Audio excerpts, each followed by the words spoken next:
நிறைய விஷயங்கள் நியூஸ் பேப்பர்ல வரல, தெரிஞ்சும் தெரியாமலும் நிறைய விஷயங்கள் போயிடுது.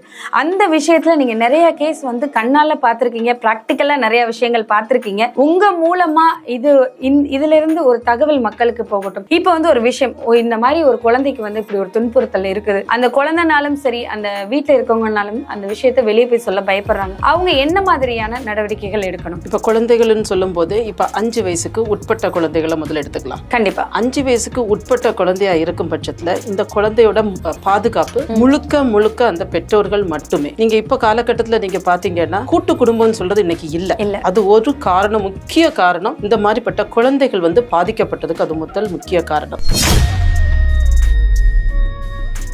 எங்க வருது, எந்த இடத்துல வருது ஒரு தயக்கம்? அந்த இடத்துல யாரா இருந்தா என்ன, பெத்த குழந்தைக்கு இப்படி ஒரு விஷயம் நடந்துருது, அது மாமனா இருந்தா என்ன, யாரா இருந்தா என்ன, சொல்லணும்ல, வெளியே சொல்லணும்ல. அதுவும் ஒரு காரணம். நான் சொல்றேன், ஒரு மாமனா இருக்கும் போது முதல் தடவை என்ன பண்ணிடுறாங்கன்னா, அது தெரியாதனமா பண்ணிடுறாங்கன்னு சொல்லி அதை என்ன பண்ணிடுறாங்க.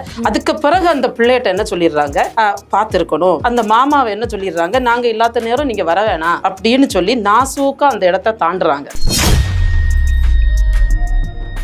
விசாரிக்காம தானே இன்னைக்கு போஸ்கோ போட்டே ஆகணும். இன்னைக்கு நான் பல இதுல நான் பார்க்கும்போது என்ன பண்ணிடுறாங்கன்னா, 16 வயசு பொண்ணா நீங்க எடுத்த உடனே என்ன பண்றாங்க, இந்த பெண் ஆன்லைன் மூலமாகவோ இல்லை தொலைபேசி மூலமாகவோ இவளோ இவருடைய பெற்றோரை யார் வேண்டுமானாலும் நம்மளுடைய என்னது அந்த கம்ப்ளைண்ட்டை ரெஜிஸ்டர் பண்ணலாம்னு சொல்றாங்க. கண்டிப்பாக இது வந்து நான் சொன்ன மாதிரி 5 வயசுக்கு உள்ளேன்னா அது முழுக்க பெற்றோர்கள் மட்டுமே. பெற்றோர்கள் தான் கவனமா இருக்கணும், இருந்தே ஆகணும். இப்ப வந்து 10 வயசா இருக்கட்டும் இல்ல 16 வயசுனா அந்த பிள்ளைங்க ஸ்கூலுக்கு போற இது நீங்க பாத்தீங்கன்னா வீட்டுல இருந்து ஸ்கூலுக்கு போறது வரை அவங்க எந்த டிரான்ஸ்போர்ட்ல போறாங்க, ஆட்டோவா இதுவா, இது கவனிக்க வேண்டியது வந்து பெற்றோர் மட்டுமே.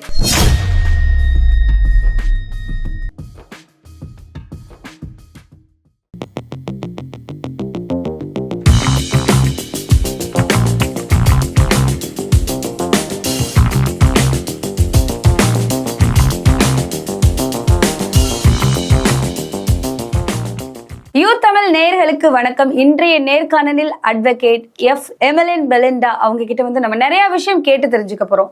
முக்கியமா என்ன விஷயம்னா, பெண்கள்னு சொல்ல முடியாது, சின்ன குழந்தைகளுக்கு இப்போ நிறைய பாலியல் விஷயமா பாலியல் ரீதியா நிறைய துன்புறுத்தல்கள் நடக்குது. நிறைய விஷயங்கள் வெளியே சொல்ல முடியாம கஷ்டப்படுறாங்க. இது எங்க போய் சொல்லணும், யார்கிட்ட சொன்னா சரியான தீர்வு கிடைக்கும் அப்படிங்கிற விஷயமெல்லாம் வந்துட்டு நம்ம தெளிவா கேட்டு தெரிஞ்சுக்க போறோம். வணக்கம் மேம். வணக்கம் மேம். இப்ப வந்து சமீபமா பார்த்தா இப்ப அது ஒரு என்ன சொல்றதுன்னா வந்துட்டு, எங்க நியூஸ் பேப்பரை திறந்தாலும் நியூஸ் பேப்பர்ல வந்துட்டு ஒரு 2 நியூஸாவது இத்தனை வயசு, ஒரு 2 வயசு குழந்தை பாலியல் பலாத்காரம், உறவினரே வந்து பாலியல் பலாத்காரம் பண்ணிட்டாரு, அண்ணன் இப்படி பண்ணிட்டாரு, சித்தப்பா இப்படி பண்ணிட்டாரு அப்படின்னு சொல்லிட்டு குழந்தைங்களை, அந்த பச்சை குழந்தைங்களை பார்த்துக்க முடியலன்னு சொல்லி பெற்றோர்கள் தான் விட்டுட்டு போறாங்க, நம்பிக்கையோட விட்டுட்டு போறாங்க. ஆனா அந்த குழந்தைகளுக்கு பாதுகாப்பே இல்லாம நிறைய விஷயங்கள் நடந்துருது. இந்த விஷயங்கள் நடந்தும் தெரிஞ்சுமே சில பெற்றோர்கள் என்ன பண்றாங்கன்னா, இதை வெளியே சொன்னா வந்துட்டு அந்த காலத்துல மாதிரி இதை வெளியே சொன்னா நம்ம குழந்தையோட ஃபியூச்சர் போயிடும், நம்ம சொல்லக்கூடாது அப்படின்னு சொல்றாங்க. சில பெற்றோர்கள் என்ன பண்றாங்கன்னா, தைரியமா வந்து போலீஸ் ஸ்டேஷன்ல கம்ப்ளைண்ட் கொடுக்குறாங்க. அது சில விஷயங்கள் வெளியே நியூஸ் பேப்பர்ல வருது, சில விஷயங்கள் தான் நியூஸ் பேப்பர்ல வருது, நிறைய விஷயங்கள் நியூஸ் பேப்பர்ல வரல, தெரிஞ்சும் தெரியாமலும் நிறைய விஷயங்கள் போயிடுது. அந்த விஷயத்துல நீங்க நிறைய கேஸ் வந்து கண்ணால பார்த்திருக்கீங்க, பிராக்டிக்கலா நிறைய விஷயங்கள் பார்த்திருக்கீங்க. உங்க மூலமா இதுல இருந்து ஒரு தகவல் மக்களுக்கு போகட்டும். இப்ப வந்து ஒரு விஷயம், இந்த மாதிரி ஒரு குழந்தைக்கு வந்து இப்படி ஒரு துன்புறுத்தல் இருக்குது, அந்த குழந்தைனாலும் சரி அந்த வீட்டுல இருக்கவங்கனாலும் அந்த விஷயத்த வெளியே போய் சொல்ல பயப்படுறாங்க.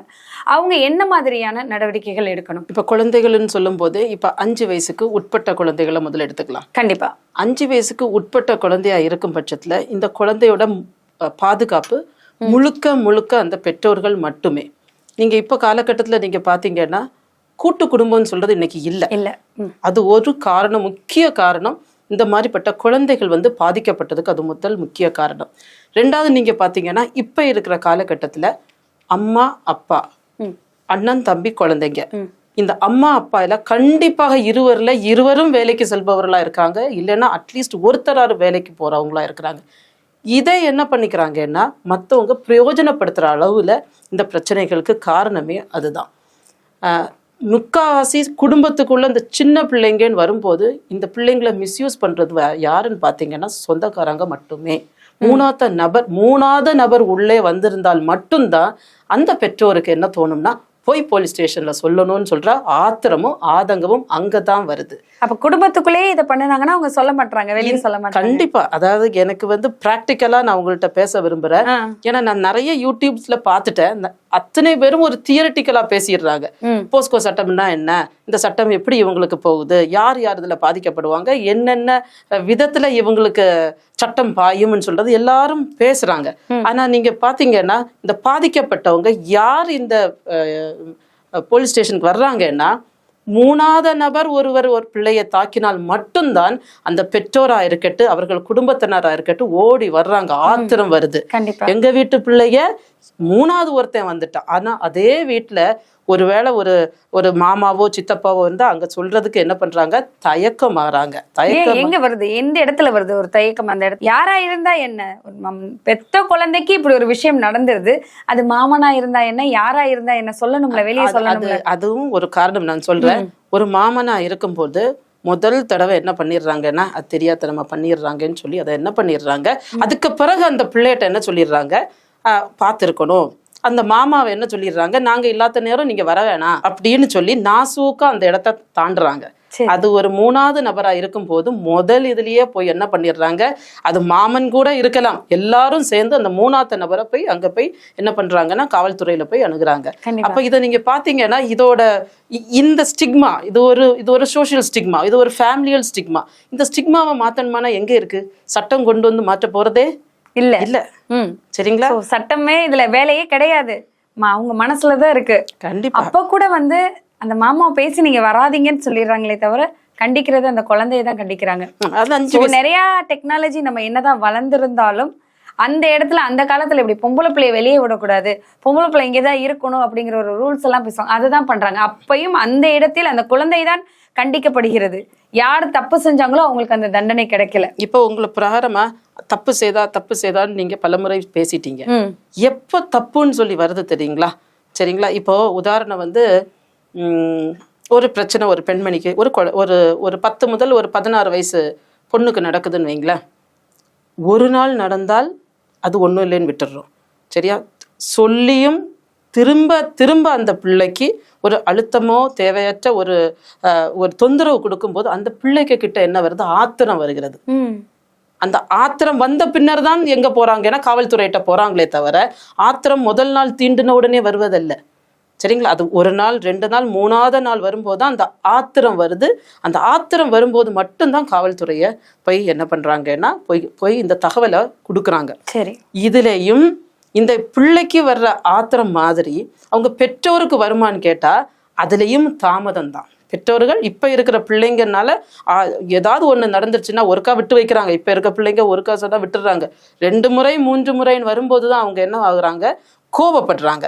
அந்த கோபப்பட்டு போய் ஸ்டேஷன் போலான்னு நினைச்சா பெற்றோர்கள் என்ன சொல்றாங்கன்னா இது கூட தேவை இல்லை. ஏன்னா இன்னைக்கு ஈஸியா போயிட்டு என்ன பண்ணிடுறாங்க, போய் ஸ்டேஷன் போயிடுறாங்க. இந்த பிள்ளை கம்ப்ளைண்ட்டும் எஃப்ஐஆர் ஆயிருது. இந்த பொண்ணு வந்து வாழ்க்கை வளர்ந்து அப்புறம் திருமணம் ஆகும்போது திருமணமான பின்னரும் இனி ஒரு கணவர் கூட நல்ல வாழ்க்கை போகும்போது இந்த கேஸு கதைன்னு சொல்லி திரும்பவும் என்ன பண்ணணுமா, இதுக்கு பின்னாடி போகணுமான்னு சொல்லிட்டு என்ன பண்ணிடுறாங்க, எல்லாரும் பின்வலிக்கிறாங்க. இதை தெரிந்ததுனாலதான் பெற்றோர்கள் என்ன நினைக்கிறாங்கன்னா முடிஞ்ச அளவு தேவையில்லாததை ஒதுக்கி விட்டுருவோம், ஏதோ ஒண்ணு தவிர்க்கவே முடியல அப்படின்னு ஒரு காரணத்தில் வரும்போது மட்டும்தான் அது வந்து என்ன பண்றாங்க, காவல்துறைக்கு வர்றாங்க. உதாரணம் நான் சொல்லிக்கிறேன். ஒரு பையன், அந்த பையனை வீட்டுல வந்து திடீர்னு என்ன பண்றாங்கன்னா போலீஸ் வந்து தேடி வர்றாப்புல. தேடி வந்து அது உங்களுக்கு மேல ஒன்னார் வந்து கம்ப்ளைண்ட் கொடுத்துருக்காப்புல, நீங்க வாங்க அப்படின்னு சொன்னோன்னே அந்த பெற்றோர்கள் என்ன பண்றாங்க, சரியா ஒரு லீகலை கூப்பிடுறாங்க. கூப்பிட்டு என்ன பண்றோம்னா நாங்க ஸ்டேஷன் போறோம்.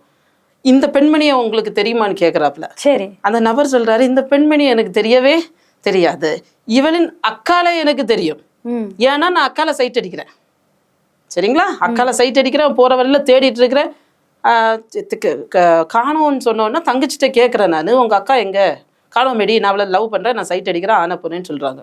கம்ப்ளைண்ட் யார் வச்சு கொடுக்குறாங்கன்னா, சரிங்களா, அந்த அக்காவின் தங்கையை வைத்து என்ன பண்றாங்க அந்த பையன் மேல. தங்கைக்கு என்ன வயசு, 16 வயசு, பிள்ளை ஸ்கூலுக்கு போயிட்டு வர்றா.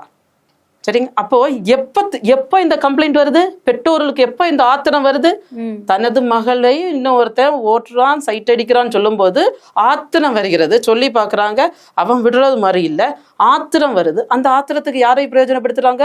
16 வயசு தங்கையை பிரயோஜனப்படுத்தி அந்த தங்கை மூலமா என்ன பண்றாங்க, கம்ப்ளைண்ட் கொடுக்குறாங்க. இந்த தங்கைக்கு அவன் பாலியல் தொந்தரவு கொடுத்தது மாதிரியோ இந்த குழந்தைய என்ன பண்றாங்கன்னா 16 வயசு பிள்ளைய ஒரு சைல்டு வெல்ஃபேர்ல கொண்டு விடுறாங்க. எங்களுக்கு பாதுகாப்பு இல்ல. சோ அங்க என்ன கொடுப்பாங்கன்னா ஒரு சர்டிபிகேட் கொடுப்பாங்க. இந்த பிள்ளை பாதுகாப்பு இல்லாம இங்க இருக்கிறா, மன உளைச்சல் ஆயிடுச்சு, அதனால இங்க இருக்கிறா. இந்த சர்டிபிகேட் எடுத்துட்டு எங்க வர்றாங்க? போலீஸ் ஸ்டேஷனுக்கு வர்றாங்க. இந்த மாதிரி பாதிப்புக்கு ஆயிருக்கு. சரி, இப்போ இதுல எதோட காரணத்தினால சரிங்களா இந்த பெற்றோருக்கு இந்த ஆத்திரம் வருது இல்ல, சரியா, இந்த கோபம் வருது இல்ல, தயக்கம் வரல, எதுவுமே வரல, ஆத்திரத்தோடி போலீஸ் ஸ்டேஷன் நின்னுட்டாங்க. சரியா, இந்த நபர் மேல போஸ்கோ போட்டால் என்னவா இருக்கும்? இந்த நபர் மேல எப்படி போஸ்கோ போட முடியும்? என்னென்ன கம்ப்ளைண்ட் கொடுத்தது 16 வயசு பொண்ணு. சோ அதை எப்படி விசாரிக்காம இருப்பாங்க? அத விசாரிக்காம தானே இன்னைக்கு போஸ்கோ போட்டே ஆகணும். இன்னைக்கு நான் பல இதுல நான் பார்க்கும்போது என்ன பண்ணிடுறாங்க, ஏன்னா 16 வயசு பொண்ணா நீங்க எடுத்த உடனே என்ன பண்றாங்க, இந்த பெண் ஆன்லைன் மூலமாகவோ இல்லை தொலைபேசி மூலமாகவோ இவளோ இவருடைய பெற்றோரை யார் வேண்டுமானாலும் நம்மளுடைய அந்த கம்ப்ளைண்ட்டை ரெஜிஸ்டர் பண்ணலாம்னு சொல்றாங்க. கொடுத்தது 16 வயசு பெண். ஒரு பையனோட வாழ்க்கை அந்த இடத்துல போயிடுச்சு. சோ அந்த பையன் பார்க்க போனது அக்காவை. ஆனா அந்த குடும்பத்துல 3வது நபர் இப்படி நம்ம பொண்ணை பாக்குறான் அப்படிங்கறதே தாங்க முடியாம ஒரு தங்கச்சியை வச்சு கம்ப்ளைண்ட் கொடுத்தாங்க. அங்க எங்க வருது, தாங்க முடியாம ஆத்திரம், சரியா, அவசரம், இந்த 3 காரியங்களை பிரயோஜனப்படுத்தி தான் இந்த எங்க வர்றாங்க, காவல்துறைக்கு வர்றாங்க. கண்டிப்பா இது பிராக்டிக்கலா நடக்கிறது. இப்போ ஸ்கிரீனுக்கு முன்னாடி ஸ்கிரீனுக்கு பின்னாடின்னு ஒரு வாழ்க்கை இருக்கு பார்த்தீங்களா, இதே மாதிரிதான் பிராக்டிக்கலா நீங்க பாத்தீங்கன்னா அந்த ஸ்டேஷனுக்கு முன்னாடி வர போகும்போது ஒரு தாய் பாதிக்கப்பட்டு போகல.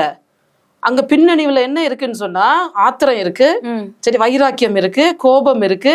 அந்த திணிப்புலதான் இங்க வர்றாங்களே தவிர பாதிக்கப்பட்டு இங்க வர்றது கம்மி. பாதிக்கப்பட்டவங்க எங்க வர்றாங்கன்னா, சில பிள்ளைங்க ஸ்கூலுக்கு போயிட்டு வரும்போது காணாமல் போய் அதை 10 பேர் அந்த பிள்ளைய மிஸ்யூஸ் பண்ணியிருக்கலாம்.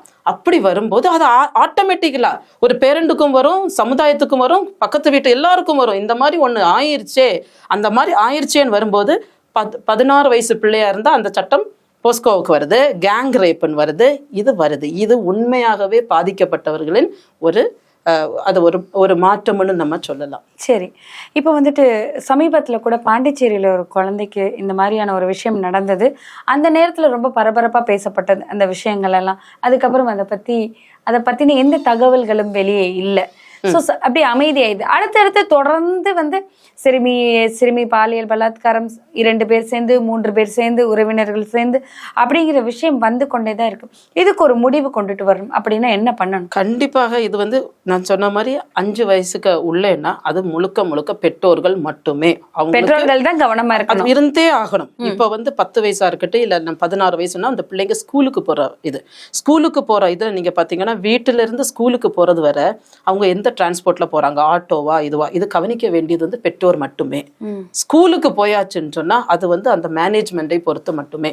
இன்னைக்கு ஸ்கூலுக்கு சொல்றோம் இல்லையா, மாதா பிதா குரு தெய்வம், சரிங்களா. இன்னைக்கு குருக்களா இருக்கிற டீச்சர்ஸ் இந்த ஸ்கூல்ல நிறைய பிரச்சனைகள் வருது.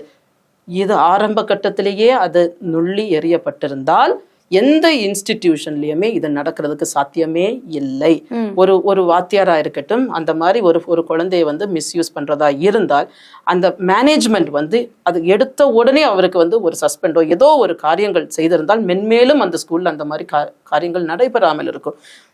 ஏன்னா இன்னைக்கு நம்மளுடைய கவர்மெண்ட் நீங்க பாத்தீங்கன்னா எல்லாத்தையும் நம்ம பாக்குறதுக்கு சாத்திய குறைவு தான். ஆனா இப்ப இந்த டிபார்ட்மெண்ட்ல நீங்க பாத்தீங்கன்னா அவங்க டிபார்ட்மெண்ட்டுக்கு அவங்கவுங்க டிபார்ட்மெண்ட் ஹெட் மாத்திரம் தான் அவங்களுக்கு பொறுப்பு. சோ அந்த பொறுப்பாளர்கள் அவங்களுடைய பொறுப்பை ரொம்ப கவனமாக அவங்க பிரயோஜனப்படுத்தினால் இந்த காரியங்களை தவிர்க்கலாம் என்பதுதான் என்னுடைய ஒரு அபிப்பிராயம் என்று சொல்லலாம். சோ இது ஒரு 5 வயதுக்குள்ள இருக்கிற குழந்தைன்னா முழுக்க பெற்றோர்கள் மட்டும்தான் பொறுப்பு. அதை மீறி அவங்க வந்துட்டு அந்த மூன்றாவது நபர் வரும்போதுதான் அவங்க வந்து சில நடவடிக்கைகள் எடுக்கிறாங்க. அதுவே அந்த குடும்பத்துக்குள்ள இருந்தாங்கன்னா அவங்க வந்து எந்தவித நடவடிக்கையும் எடுக்க மாட்டாங்க. இது எல்லாத்துக்குமே காரணம் ஒரு வகையில் பெற்றோர்கள் தான் அப்படிங்கிறத நீங்க சொல்றீங்க. மக்கள் இந்த காணொலியை பார்த்து இதுக்கப்புறமாவது சில விஷயங்கள் வந்து தெளிவா புரிஞ்சுக்கணும். இது மாதிரி நிறைய விஷயங்கள் வந்து நம்ம மக்களுக்கு எடுத்து சொல்லிக்கிட்டே இருக்கலாம். தொடர்ந்து பேசலாம். நன்றி. நன்றி.